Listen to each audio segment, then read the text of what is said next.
live streams. They're all the rage. When you think of live streams right now, you're probably thinking, ooh, watch your favorite Let's Play game guy and interacting with him, or spamming memes in the chat, or giving money to attractive women doing this in a desperate attempt to get attention from them. That was very specific, but it happens. Now, there's other uses for the live stream. You can watch, animal sanctuaries. You can interact with kittens. There's a lot you can do with it. Or in case of security or industrial uses, it's to monitor things, watch them as they happen. Now, in the space industry, SpaceX has kind of perfected doing a live stream of their launches. It's a great way of showing, hey, look at us. It's great PR.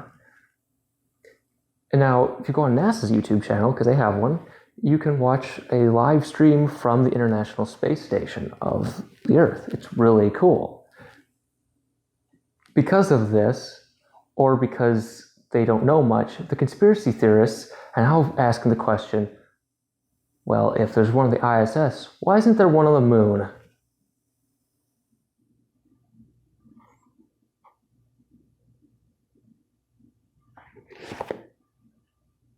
Oh, we're doing this again? 5, 4, 3, 2, 1.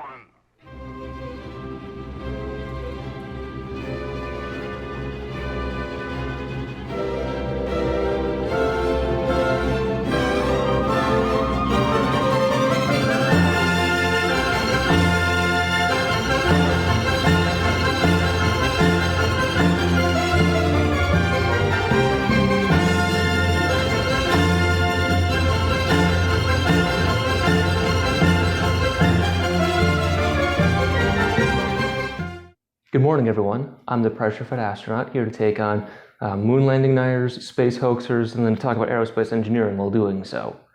Today, we're going to look at one question. Why isn't there a live stream from the surface of the moon? It's a good question, because there's a live stream right now from the International Space Station. You have the external shot, and you can see whenever there's a spacewalk, NASA and ESA will do a live broadcast of the astronauts going to work on different parts of the space station. You can even download images from orbiting weather satellites. You can do this online. You can do it, how to download weather data from Pose, I think. So here's the question. Why isn't there a live stream from the surface of the moon? Wait, who's asking this?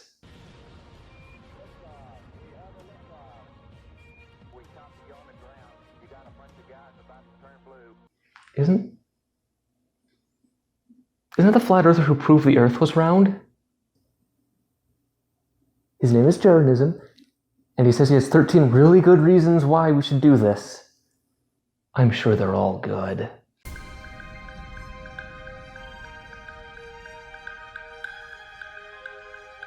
But before we look at these arguments, I think it is important to note that it wasn't just the Apollo missions that have gone to the moon, specifically to the surface. Before the Apollo missions, there were the Ranger probes, which were the first spacecraft kind of sent to fly around the moon. Ranger 7 actually transmitted live video as it went straight and crashed on the surface, or at least right up until it did. Then there were the Surveyor missions, which landed on the moon to prove you could land on the moon. Even Surveyor 3 was visited by the Apollo 12 mission, which is really interesting. Then there were the Soviet Lunokhod, which probably transmitted live footage from the surface. The Chinese have landed their own U-2 rovers on the moon, which one of them I think is still running. The other, I don't know if it's still running or not, but they have transmitted footage, or at least images from the surface of the moon.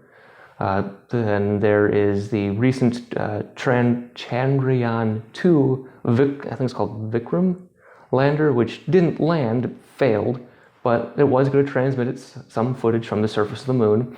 And then Bereshit, I think, the Israeli lander that also crashed, was supposed to transmit at least some pictures from the surface. So this has been done before, and probably will be done again. There's been plenty of people proposing landing things on the moon. I think the Google Lunar X Prize was part of this. So it has been done before. So what is Jeranism on about? What's going on, everyone? It's Jeranism, back with another video for you today. I've got an open letter, a question, and a request for NASA. Okay, so I'm not NASA, but I was once a NASA special guest. so that makes me very qualified to talk about the subject. On behalf of the American people who have funded your entire program, there's something that needs to be said. If everything that you've told us and everything that you've said you've done is true, then I think there's no reason why there shouldn't be a camera on the moon. Ignoring your "I'm a taxpayer" argument, which is really silly, there have been cameras on the moon. I just told you about those.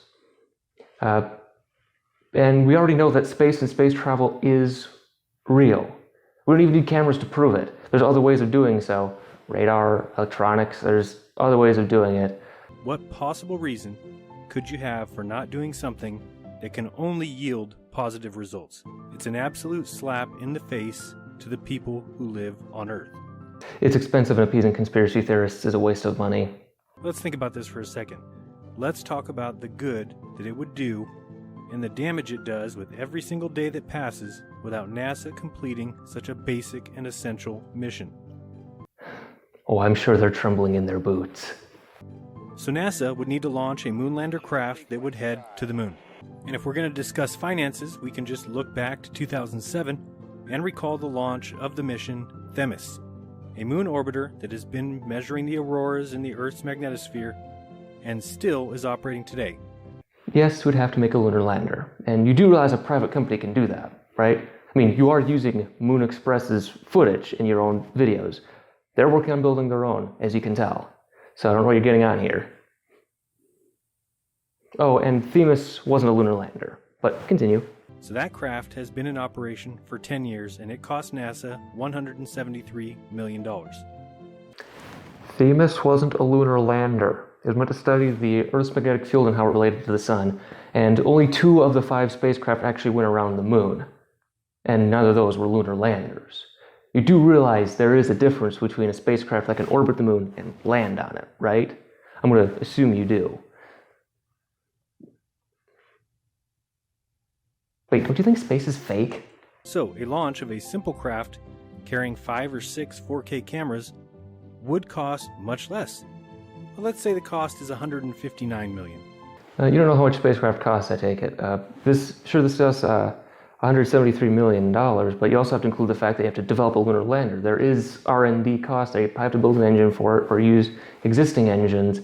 So and the big thing here is you have to engineer your spacecraft to survive the lunar environment for a long-term period. You're talking about putting a camera on the moon and leaving it there to transmit footage constantly. That's a serious environmental problem because the moon has the 14 days of bright sunlight and then 14 days of not sunlight. That's a serious thermal load. That's an actual design problem. So it's probably not going to cost $173 million. It'll be more for that engineering costs. That's only 3 days of the NASA budget, which is $53 million a day. So 3 days worth of the budget, and we already have our $159 million. You know how budgeting works. Do you think that you pay for your electricity every day, or do you pay a bill at the end of the month? Because that's how real budgets work. So we launch it. We launch it up and we land it on the moon. And when we land it right next to the Apollo 16 landing spot. You can then show us the LEM and the lunar rover sitting exactly where they were left over 50 years ago. This could finally prove your moon landings. Now, ignore the fact that you think space travel is fake. Why Apollo 16? You just a big fan of John Young and Charlie Duke? The site has already been photographed by the Lunar Reconnaissance Orbiter. So I don't get what you're talking about. And the moon landings have been proven since they landed. This is not new ground you're treading on here.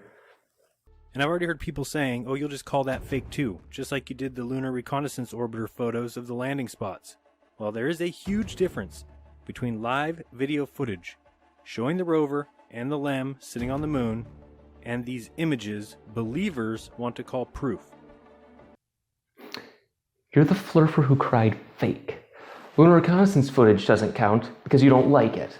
The Apollo footage does not count because you don't like it. But somehow, this system, when you're proposing, will. Somehow. NASA does not exist to appease people like you, okay?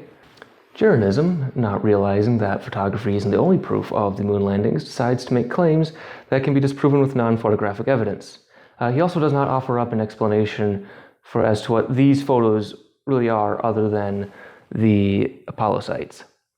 So, that being said, let's look at all the positive effects that would be a direct result of NASA placing a camera on the moon.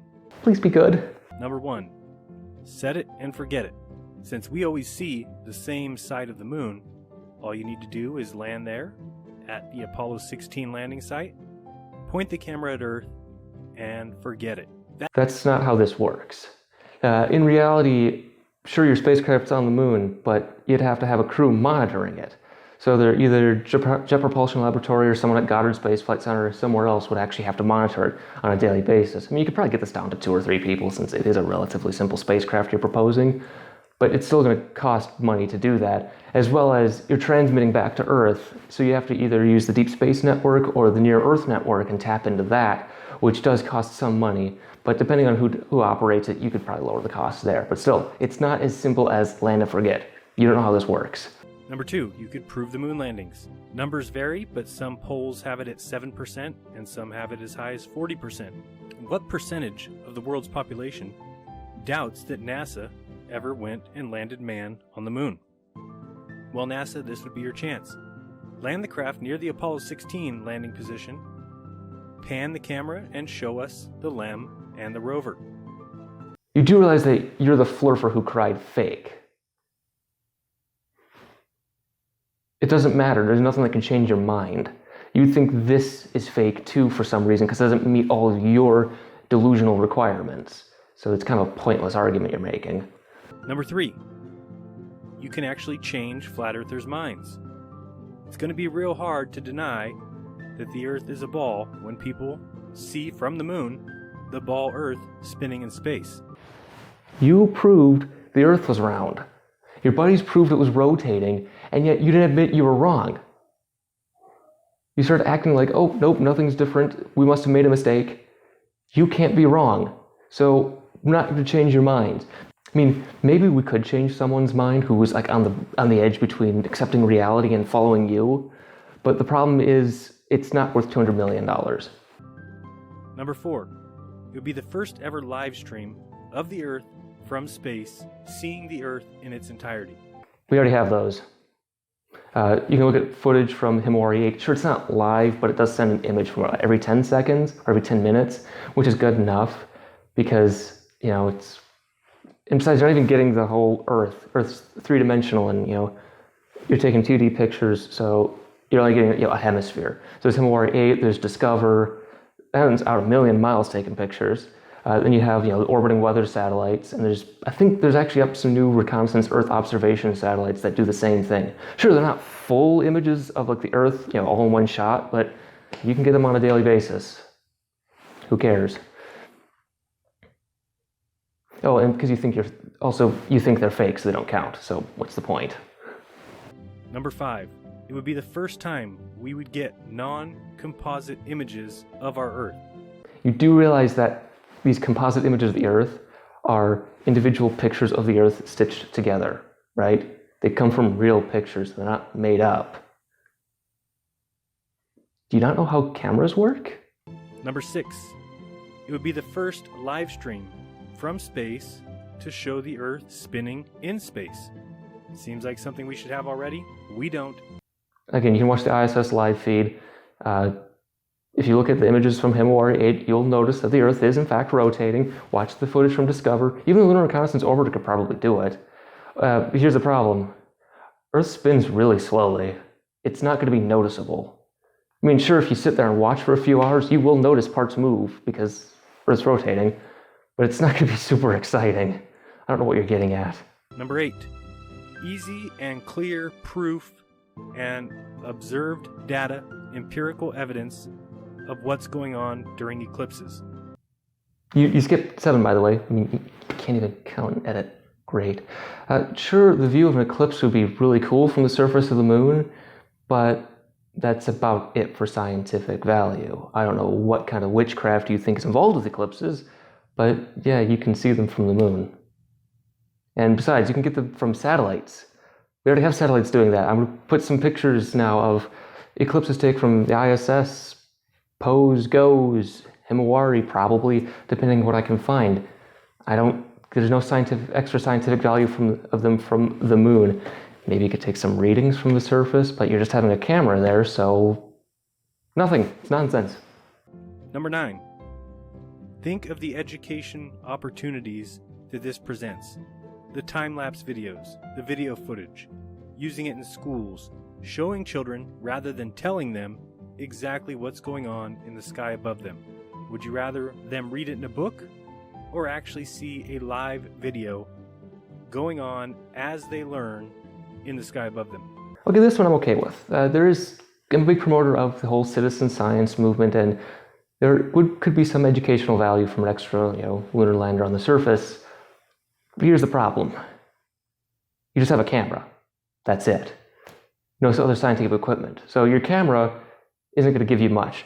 Sure, you probably have one of the lunar landers, so you could watch that thing degrade in real time. So you could see how the lunar lander looks after 50 years on the moon. Maybe there's a few micrometeorite impacts, or see the American flags bleached, but that's about it.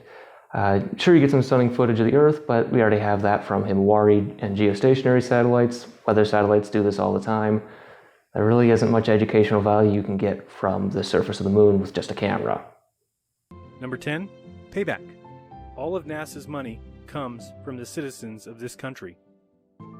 The very least that they can do, is provide video footage of where we live from space. Again, with the taxpayer crap, NASA does not have to listen to you. They do have to listen to Congress, so if you're really mad at this, write your congressman. And also, they do provide footage. It's all publicly available by definition. Look at their YouTube channels. You can find plenty of archive footage. There's archive footage on their websites. And if you can't find it in those places, just ask them. You can go right and ask NASA, hey, you have any footage of this that I could use? Sure, probably to ask you, to justify your use of it, because some of it probably isn't digitally recorded or restored or any of that. But it still exists. You can go find it. 11. Science denial. There's a lot of people who deny science. This would help to reduce that number by showing things rather than telling people. It's hard for people to deny things that are being shown to them right in their face. You proved the Earth was round. You can't reason someone out of a position they couldn't reason themselves into.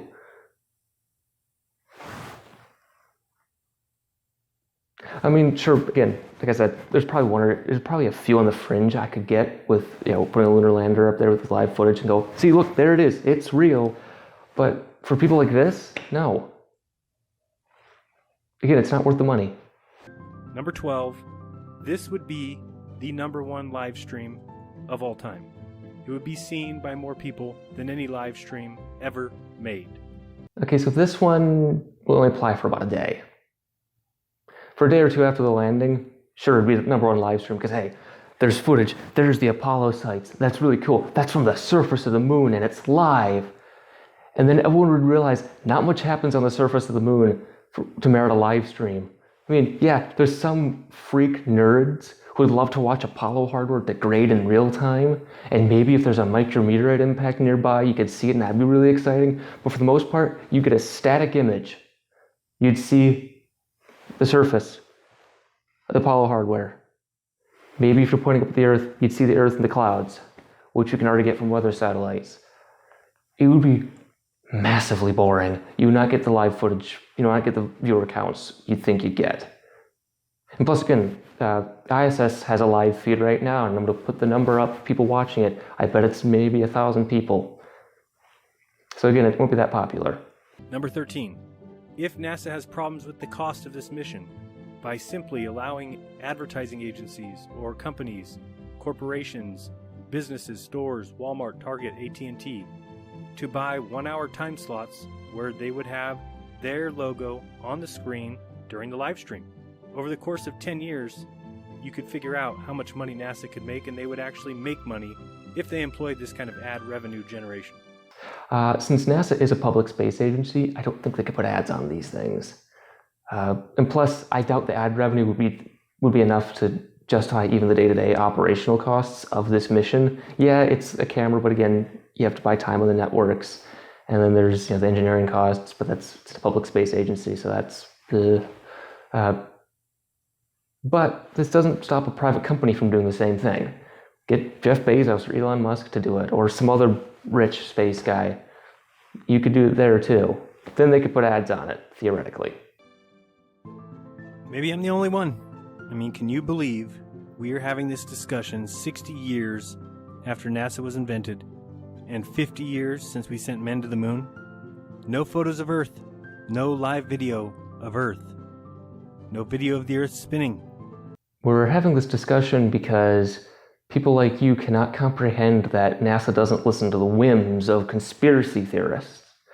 And everything you just said was wrong, either because you're very unintelligent, which I really don't want to pick on, or because you're very, very dishonest. Are you okay with this? And if so, why? So there should be a poll available right now. Would love to see what side you're on. You're dishonest. Now, I was going to put my own dishonest question, like, when will Jeranism stop beating his wife?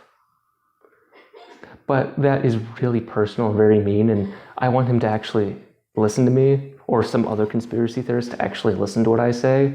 So, what is that noise? My neighbors are playing loud music, by the way. If you can hear it, I'm sorry. The rest of the video is conspiracy nonsense that I don't care about. What's funny here about this video is that Jeranism thinks he actually gave good reasons for a camera on the moon, when in reality, 8 of them were just him crying, "Listen to me." 2 weren't arguments. The other 2 had limited merit, and then 1 wasn't real, because he can't count, apparently. Despite its apparently large budget, NASA actually does not have much money for science missions. For example, take a look at the 2 proposed flagship class missions that weren't recent. It was back in the summer. I wrote this all a while ago. The Dragonfly mission to Titan, which would be like a little flying robot to take samples from the surface of Titan, and a comet nucleus sample return. And of those, only 1 was picked because these are really big and really expensive missions. NASA only has the budget for 1. Both of these spacecraft and missions have immense scientific return value on them, but only 1 can be chosen at this time. And this applies to a lot of other missions in the lesser, like Explorer and Discovery class missions.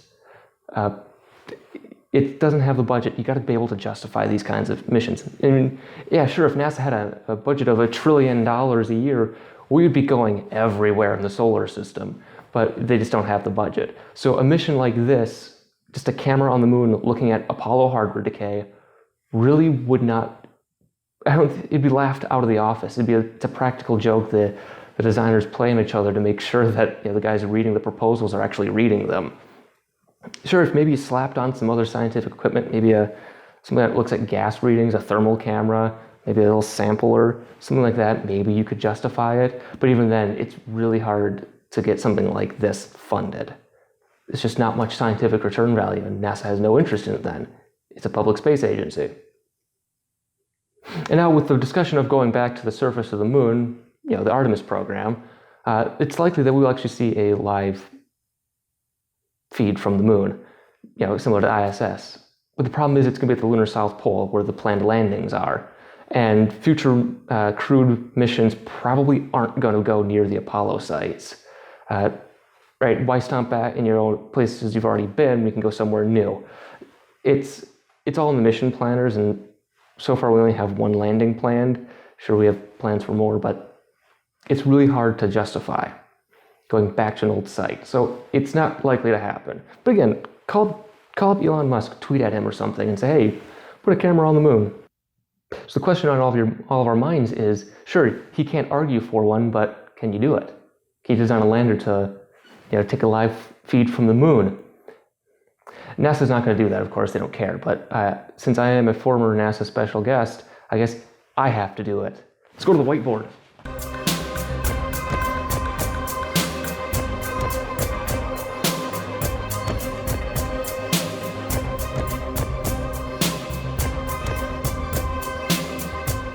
Okay, so you were expecting to see me in front of my whiteboard doing math and crying and dying on the inside, explaining how to do a systems level study of a lunar lander.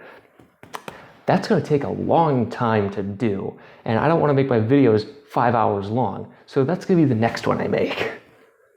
But I'm going to rest assured, I'm going to give you a hint, a spoiler, it is kind of possible. We'll look at why. But to answer Jeranism's question, why isn't there a 4K live stream from the surface of the moon? It's a waste of money. There's no scientific return value. It's not going to do much. And if it's meant to appease people like him, it won't matter. He thinks this is fake anyway. It's a boy who cried wolf, flurfer who cried fake. It's not going to work anyway. I'm the pressure-fed astronaut, justifying missions to the moon since, well, never. Next time, we'll be looking at a Russian fellow who has destroyed Elon Musk and SpaceX. I wonder if Elon knows this has happened. Someone go tweet at him.